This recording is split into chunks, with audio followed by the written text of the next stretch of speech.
Tagine is a love poem to indulge your senses.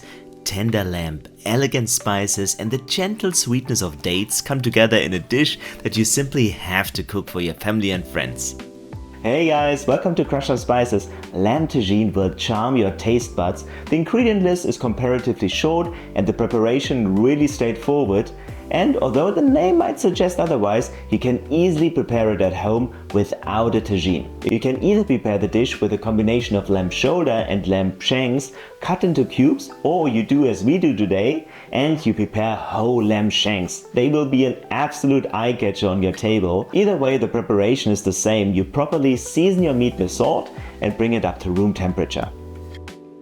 There are only two ingredients to chop for this dish. First up are dates. Just pit and roughly chop them. They'll melt into the sauce like they're made out of butter. We're using them to add a subtle sweetness to the dish.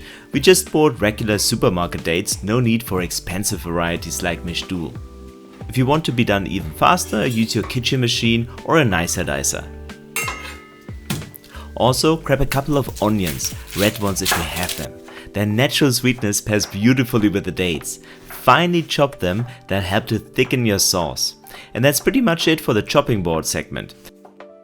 We are Crush on Spices, so let's talk about spices. For that we are now introducing a spice compass, and today that will guide our way to the Moroccan cuisine.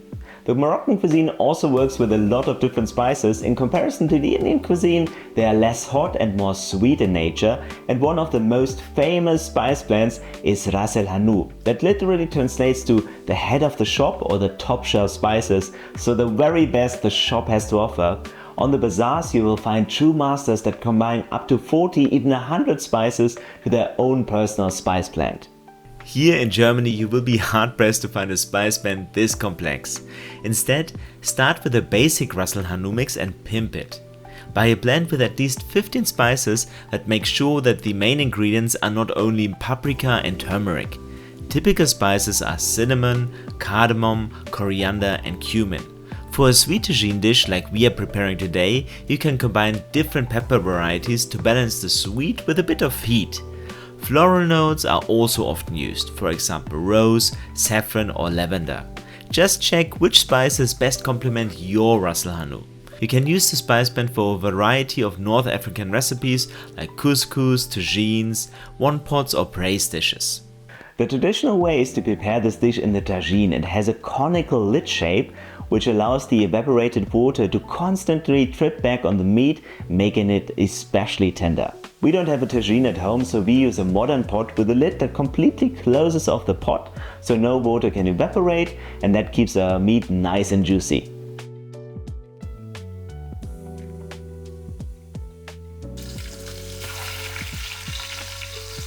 Brown the meat on all sides until it takes on a golden color. If your pot isn't big enough, no worries, just do it in 2 batches.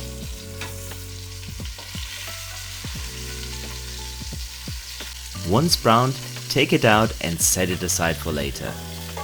Toss a cinnamon stick into the fat and let it sizzle for 30 seconds. The delicious fragrance that will fill your kitchen already gives you a taste of the feast to come. Now onto the onions. Yes, browning onions probably takes between 20 to 30 minutes, but it's essential for this dish. We've got a couple of tricks to speed it up by around about 30%, because patience is a virtue but shortcuts are always better. First of all, add a splash of water and cover the pot. This will help getting the onions soft in no time. After around about 3 minutes, remove the lid and let the water evaporate. The onions will start sizzling in their own juices. Now you can add a pinch of baking soda that will help speed up the browning process. Press down the onions firmly with your spatula to help them brown more evenly. I know this sounds like a science experiment, but it will save you up to 10 minutes.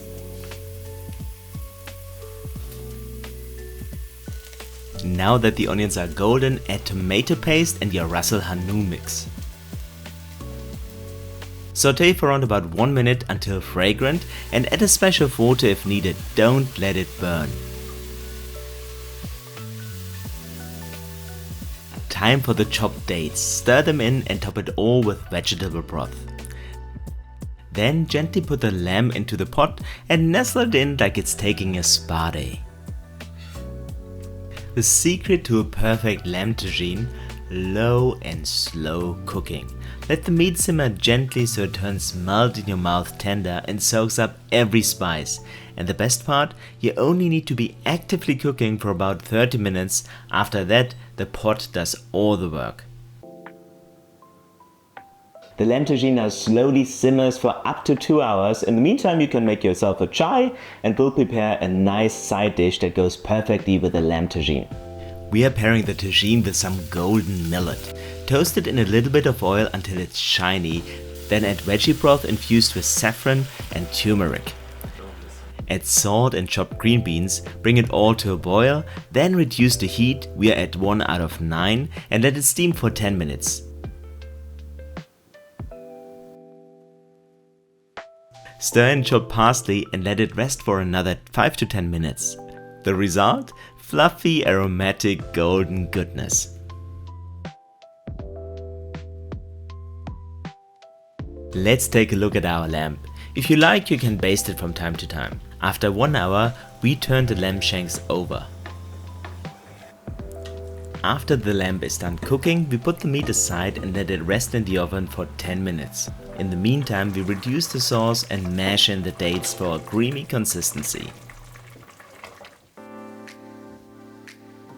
Just look at this, totally worth the wait. The lamb shanks are glossy, succulent and will melt in your mouth. Just wait till you try it together with the millet. This is a dish that you have to share with family and friends. Have fun cooking and remember, always bay leaf in good food.